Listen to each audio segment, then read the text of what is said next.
திடீர்னு ஒரு அவதாரம் எடுத்து வராரா ஒரு சாமி.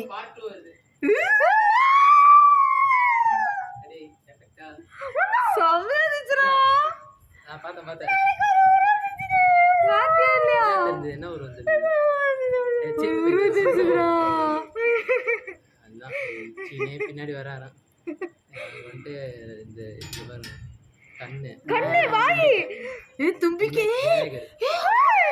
நான் அது ஃபர்ஸ்டே பார்த்துட்டேன். அதான் நான் கேட்டுக்கிட்டே இருக்கேன் என்ன இதுனா தெரியுதா இது விநாயகர் கண்ணு.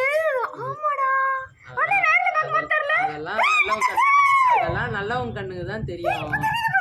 ஏமா நான் அது ஃபர்ஸ்ட் பார்த்துட்டு தான் இருக்கிறேன். ட்ரெண்ட் பண்ணிடலாமாடா இந்த வீடியோவை. புள்ளியாரே வந்துட்டாரா. புள்ளியார் கோல் கட்ட வாங்க வந்திருக்காரு.